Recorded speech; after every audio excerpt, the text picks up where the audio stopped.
എമ്പുരാൻ വിഷയത്തിൽ പ്രതികരണവുമായി നടൻ ആസിഫ് അലി സിനിമയെ സിനിമയായി കാണണം. സമൂഹ മാധ്യമങ്ങളുടെ അതിപ്രസരം വലിയ പ്രശ്നങ്ങൾ സൃഷ്ടിക്കും. നേരിട്ട് അഭിപ്രായം പറയാൻ ധൈര്യമില്ലാത്തവർ ഒളിച്ചിരുന്ന് കല്ലെറിയുകയാണ്. സൈബർ ആക്രമണം അനുഭവിക്കുന്നവർക്കേ അതിന്റെ ബുദ്ധിമുട്ട് മനസ്സിലാവൂ. ന്യായം എവിടെയോ അതിനൊപ്പം നിൽക്കുമെന്നും ആസിഫ് അലി തൊടുപുഴയിൽ പറഞ്ഞു. എനിക്ക് വിവാദങ്ങളോട് അഡ്രസ്സ് ചെയ്യാൻ താല്പര്യമില്ല. കാര്യം ഇതൊരു ചെറിയ പെരുന്നാളാണ്, വലിയ പെരുന്നാളല്ല, എന്നെ ബലി കൊടുക്കരുത്.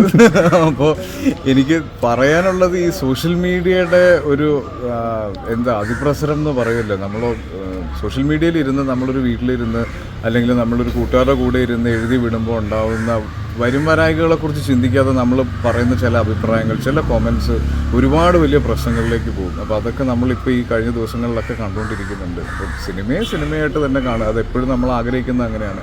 അത് എൻ്റർടൈൻമെൻറ്റിന് വേണ്ടിയിട്ടുള്ളതാണ്. അപ്പം അതിൽ എഴുതി കാണിക്കാറുണ്ട് നമുക്ക് ജീവിച്ചിരിക്കുന്നവരോ മരിച്ചവരോ ആയിട്ട് ഇതിന് ബന്ധമില്ലെന്നും ഇത് സാങ്കല്പികമായിട്ടുള്ള കാര്യങ്ങളാണെന്നും എല്ലാം. അപ്പോൾ അതിനെ അങ്ങനെ തന്നെ കാണണം എന്നാണ് എൻ്റെ ആഗ്രഹം. അത് പല രീതിയിൽ ഫീൽ ചെയ്യുന്ന ആളുകളുണ്ടാവും. അപ്പോൾ അവരുടെ എനിക്ക് അറിയില്ല. പക്ഷേ എൻ്റെ കാഴ്ചപ്പാട് തീർച്ചയായിട്ടും സിനിമയായിട്ട് കാണുക. ആ 3 മണിക്കൂർ അല്ലെങ്കിൽ ആ 2.5 മണിക്കൂർ എൻ്റർടൈൻമെൻറ്റിന് വേണ്ടി മാത്രമായിട്ട് സിനിമയെ കാണുക. സിനിമയുടെ ഇൻഫ്ലുവൻസ് എത്രത്തോളം വേണമെന്ന് തീരുമാനിക്കാൻ പറ്റുന്നത് നമുക്കാണ്. അപ്പോൾ ആ തീരുമാനം നമ്മുടെ കൈകളിലായിരിക്കണം. അത് സിനിമയായാലും നമ്മുടെ ചുറ്റുപാടുകളായാലും നമ്മളെ ഇൻഫ്ലുവൻസ് ചെയ്യാൻ പറ്റുന്ന എന്തൊക്കെയാണെന്ന് നമുക്ക് ചൂസ് ചെയ്യാം.